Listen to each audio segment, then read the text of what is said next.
Dear listeners, like we spend so much time trying to figure out what comes next, the right move, the perfect plan, the answer that will make everything clear. But what if the not knowing is where the real work happens, right? Like, what if uncertainty is not the problem, but the place where we actually learn to trust ourselves? Good to think about, right? So, welcome back to another powerful episode of Mind Meets Machine. I'm your host, Avik, and this is the podcast where we slow down and look at the questions that don't always have easy answers. Today, we are sitting with the discomfort of not having it all figured out and finding out at the same time, like what that teaches us, right? So, I'm joined by a very lovely guest with us today. So, please welcome James Tsai. So, welcome, sir.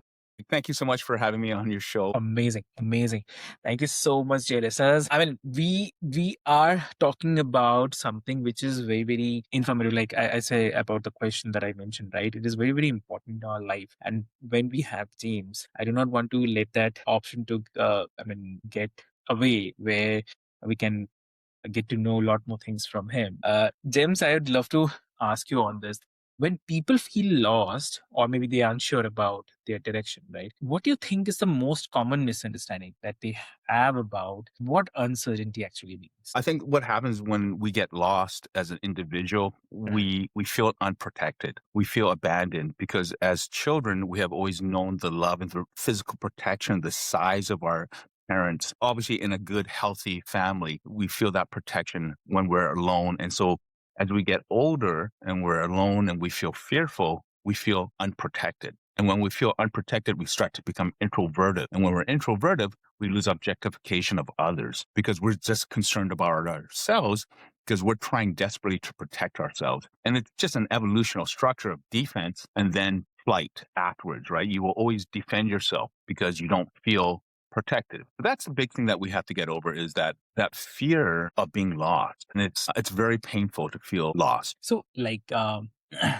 mean, obviously, it's the uncertainty part which I was mentioning, like, is not a sign that something is wrong. So, how do we start to see it differently? Like, especially when everything in us wants us to nail things down. You know, that's a really good question. And actually, my whole life's work to date has been about that. If we consider that before we ever spoke, before humans spoke, like, hi, how's it going? We paid attention to each other's body language.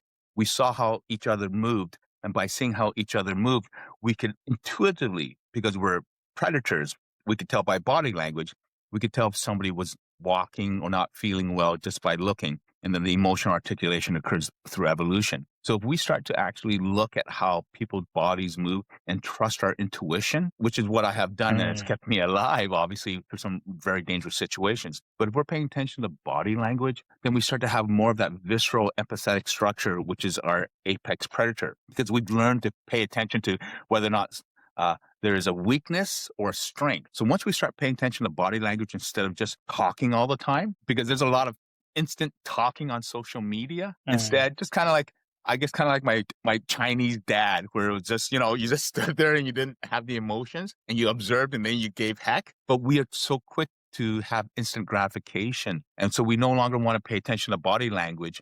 And that's why we see what we call digital rot. But that digital rot is actually from the evolutional inability to process logic and emotion relative to this physical coordination and syncing. So we're no longer paying attention to anything because we don't have enough care. We don't have enough empathy to go to the other person and say, let me watch what they're doing and then make an assumption and put ourselves in their shoes. And when we do that, then we have that ability to go. Exactly, exactly true. So obviously, I mean, it's interesting that how we are taught to treat uncertainty like a gap that we need to close as quickly as possible. But maybe it's more like I'd say, more like an opening, a pause where we get to ask better questions instead of rushing towards answer that might not even have it or not even fit as well. And what do you think, I mean, is really going on underneath when someone says that they feel stuck or directionless? So what do you think? I mean, I can speak from my own personal experience, and it took me literally over 8 years to write a book. And getting stuck The biggest thing for me is feeling alone that what my Mm, story, who I am as an individual, and especially what I was doing, which, am doing is very esoteric. Well, it is only esoteric. And so it was actually for me unique. Like I lost all my friends because nobody wanted to hang out with me anymore because of what I was doing. They couldn't come over. I always had to leave. It was hard to get over these things because I also had to figure out whether or not I was right about what I was thinking. And I think a lot of people struggle with that too, is how do I feel? Am I correct with the rest of the world? And am I fact checking yeah. myself? See, for me, I had to because I had life or death, right? Because if I was not paying attention, Mm, if I was not self checking, going to in my head, did I do it right or not? I would be quite viciously hurt. So for me, it was, I can only say from my end again, I had to just, because if you live by yourself, you can kind of go a little bit crazy too, right? Because you lose that touch with reality. And again, with the lack of socialization for myself, I had to just basically really did. I actually went online. I would fact check myself. If I had thoughts, I would fact check them. And I didn't fact check them against social media, but I would fact check, research and logic and mathematics. And I would just make sure, okay, am I right? And that would give me the balance, even though I mm, couldn't phone up anybody. I could not talk to anybody about what my problems were. So, and it wasn't a pride thing. It was just, I knew no one understood me. So I would just go, well, instead of going crazy, because again, having high intelligence or profound intelligence, it's very easy. So I went, I'll just go online. And that's the only way that kept me out of it, is that I actually had to apply logic to what I was thinking about to make sure I wasn't going delusional. And the stuff that I was doing, mm, with really dangerous giant dogs and all that stuff, yeah, that was working. But then I had to make sure that in my emotional relationship didn't get out of hand. It was also one of the things I stopped myself from doing, from getting into that craziness, was to kind of look at everything I did as a normal thing. Even though, okay. my book has done phenomenal and like US national bestseller and all that stuff.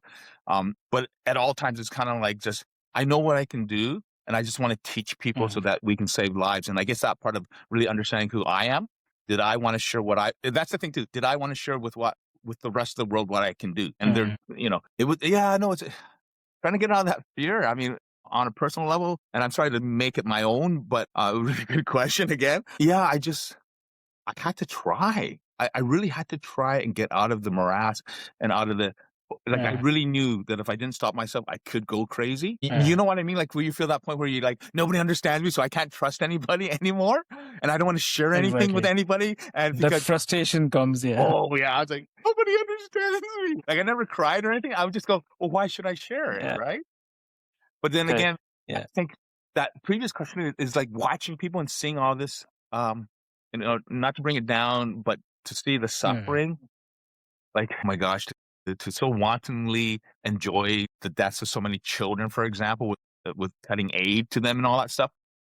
yeah. Like the soul has got to be so dark. And so when I saw all this stuff, I actually thought to myself, well, I already know I'm understanding behavior and I could bring so much to, artificial consciousness. So the only reason that brought me out of my introverted path that was kind of going like, okay, stay out, was really wanting to share with the rest of the world what I thought was factual and logical and reliable and, irrefutable. And that's the only thing from me out of my perspective. But for other people, I know it's tough for everyone else to try to get out of that spiral because, my gosh, right? Because you really don't feel like anyone loves you, so to speak, that no one cares, that you're abandoned, right? You feel again alone. And we're showing these signs because we stop moving so physically. Like I see this in all my beloved dogs and all that stuff, like the physical stiffness. And then we go, oh, wait a minute. That's like that in a child. Oh, wait, that's like in an adult. That's like, you've seen Yeah. someone get really upset. They kind of like this. You're like, just loosen up.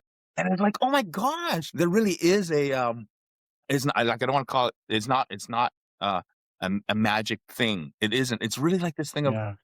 get this empathy out because we knew it as predators from day one. Mhm. Even when we were hunting other uh, tribes of humans early back then, right? We still could understand that person's injured. That person is weak. That person is the most strongest. And we understood that empathy from the emotional sense because if I want to attack that person, they might kill me or hurt me. And nowadays we're just like, yeah, whatever, just turn off the keyboard, right? We don't care the courage that we get from the keyboard. Like for me, if you see me online, I just go right at you. I just go right at you because, and I say, if you have the courage, pick up the phone. I'll give you my phone number. You can talk to me. It's online, right? Yeah.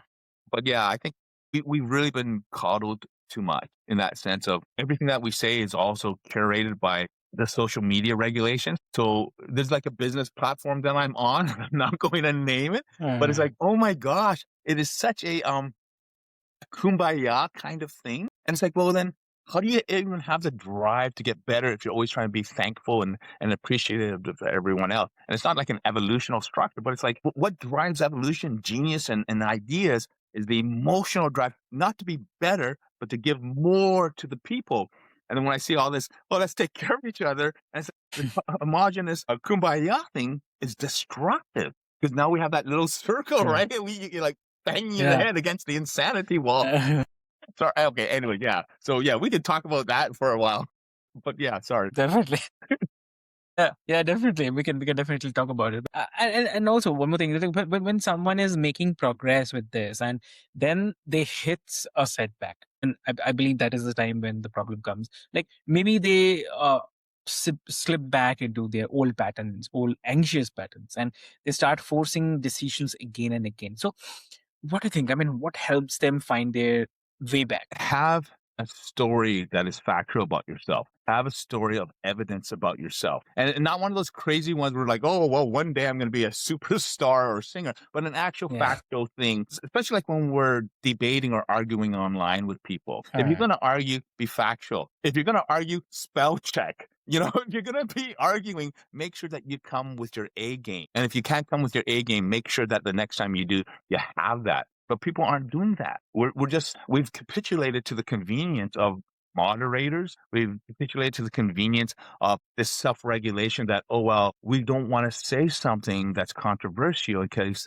25,000 people get angry at us. And so then we have no independence. We have no innovation. We have become kind of, again, a snowball of the same type of human beings. And the only way to get out of that, to see that in other people, to help guide them, is really correct. just have that story.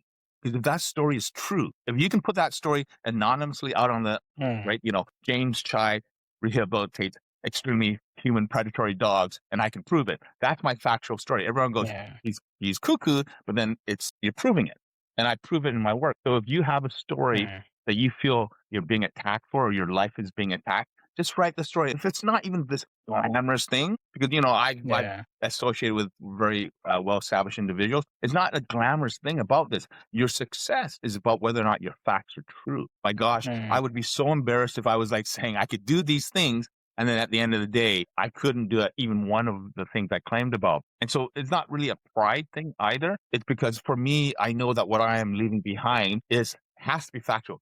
Actually, if I can kind of go on a tangent. So if you look at my social media background, if you Google me or AI Google mm, or AI Yahoo, whatever, search me, you will yeah. find no information about me socially. There's no independent articles, nothing. So in actual fact, I'm literally curating my own information online. So I've noticed that it comes from, certain social media platforms that I've associated with, and there's no other information that's out there about me.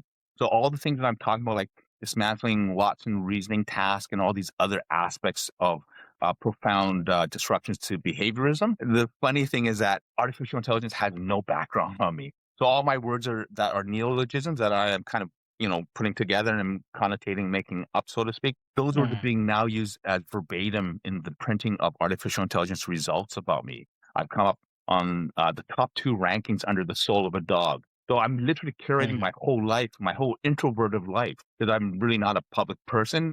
I tried being an actor, failed, and all these silly, dumb things over this glory. But the reality is, everything about me, I am curating now. Everything I put out, I have to be careful because there's no other source. No one has ever published anything going, James Chai cannot do this. He says he can, he cannot do it because of all the facts. It's empirical. So that task for me is like, oh my gosh, I'm controlling my history, and it's more powerful than social media. It's the most powerful social media is the artificial intelligence that I have now of called mm, search results on me.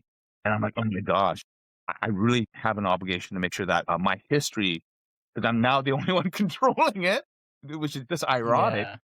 right? It's like he controls it, right? Because every time I post something on like LinkedIn, a couple of articles, an artificial Oh. intelligence will start to respond and post it out, or on Facebook or on Instagram. So I could really pervert it, right? I could destroy it. I could bastardize it and all that stuff. And I can't, because that introverted structure in me, that protection, that feeling of not being abandoned means that if I don't want to feel abandoned, the only way for me Right. not to feel abandoned in public is for people to understand that my facts are true. Very true.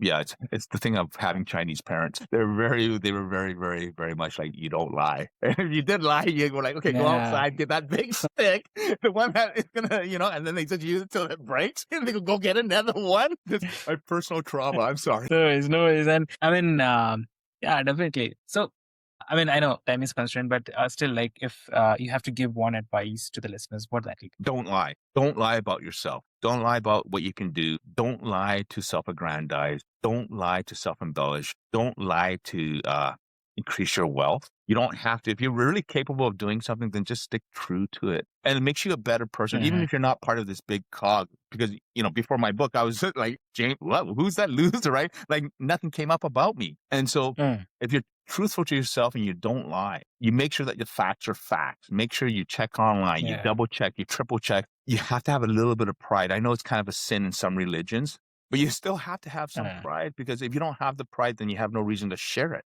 You have no reason to go, emotionally, I feel great about my work. And that work has to be truthful, because, like, for example, in my line of work, if my work isn't truthful, I don't die. The innocent, dysfunctional dog is killed, and that's my fault. So that got responsibility. Just don't lie. Yeah, exactly. Exactly. I agree.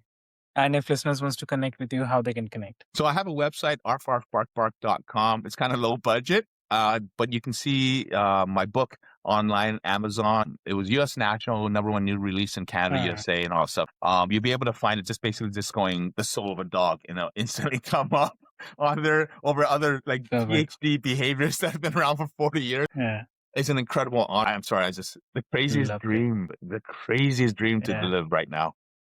It's not even like winning $1 million. It's really honestly like to see your name create artificial intelligence results is like, yeah, I know. It's like, I'm like a little kid. Sorry. Okay. Go on. Amazing. Great. So, dear listeners, what I'll do is I'll put all the links, details, everything into the show notes for easy reference. And I have to say, thank you so much, James, for sharing this, and for everyone who is listening or who's here, for letting these questions sit with you for a little longer. And do let us know what you think, how you feel, because it just needs to be met with a little more kindness and a little more patience. So that's the work. That's enough. So until next time, I'd say take care of your mind, and we'll see you in the next one. Thank you so much.